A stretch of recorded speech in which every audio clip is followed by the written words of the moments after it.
Hello, this is Chef John from foodwishes.com with chilled sugar snap pea soup. That's right, we're doing this classic cold spring soup, and instead of using English peas, we're going to use sugar snap, which is going to save you a lot of shelling time.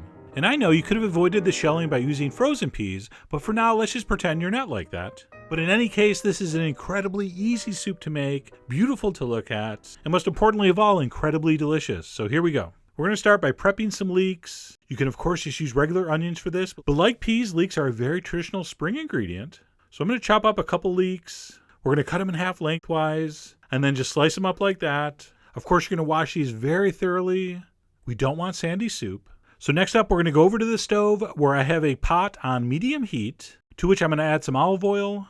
We're going to toss in our leeks along with a big pinch of salt, and we're going to sweat those on medium for about 5 or 6 minutes until they start getting soft. And by the way, the reason we're using olive oil is because this is a cold soup. We don't necessarily want butter because when butter gets cold, it gets hard, and you'll actually get like a thin film of butter fat on your tongue if you use it in a chilled soup. So generally better to go with olive oil. So I cook that stirring occasionally for about 5 or 6 minutes until it looked like that. Next, we're going to add some stock or broth. I'm using chicken. I like chicken.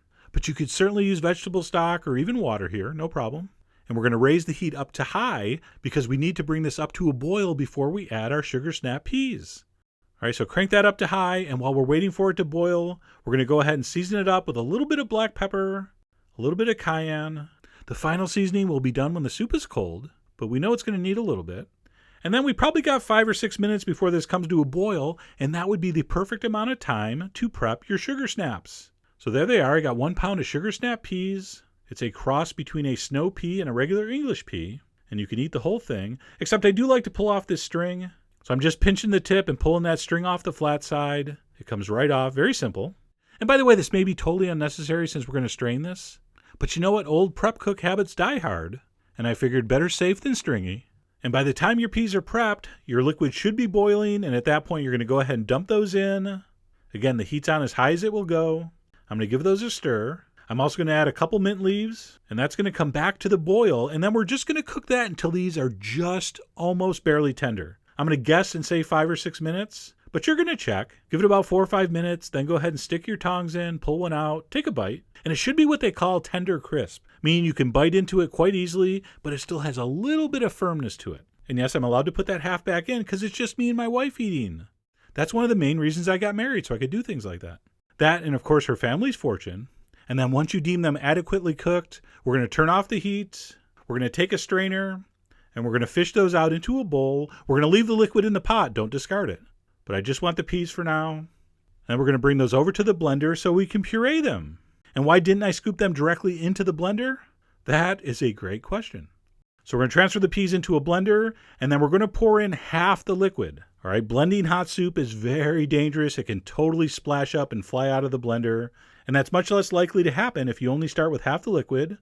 Also, to hedge our bets, let's put a towel over the top. That's mandatory. And then start slow, pulse on and off a couple times on a lower speed. And then you can turn it up a little bit. And then once that initial pureeing happens, go ahead and dump in the rest of the stock. And then put it on whatever the highest liquefying speed you have. And let that blend super, super smooth. And that's pretty much it. We're going to pour that into a strainer. Now again, be very careful, extremely hot, and we're going to use a spatula to push everything through, and everything's going to pass through except for the toughest, largest fibers. So that's pretty good. We got most of it. And you can see here just a beautiful color, a beautiful, luxurious texture. Now at this point, I don't want you to do anything. I don't want you to taste it. I don't want you to try to season it. I want you to let this cool down to room temperature. I want you to cover it, and then I want you to refrigerate it until it is ice cold. You have to season things at the temperature they're going to be served. So wrap it up, put it in the refrigerator for a few hours until it's ice cold, and then we're going to unwrap and season. And I'm going to guess you're going to need a decent amount of salt, maybe another shake of cayenne. If it's under seasoned, it will be, what's the word I'm looking for? Insipid? Is that too strong? It won't be good. It'll be bland and boring.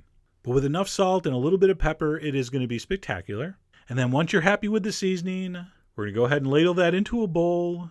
And then we're going to get a little fancy. You definitely want to garnish this with some creme fraiche or sour cream. But we're not just going to plop in a dollop like some peasants. We're going to use a squeeze bottle and make a little swirl. And we're going to take a bamboo skewer And we're going to go like this, and like that, and like this, and until we have this beautiful design. Oh, believe me, those restaurant chefs aren't happy right now. I showed you that. That's like one of their things they only think they should be able to do.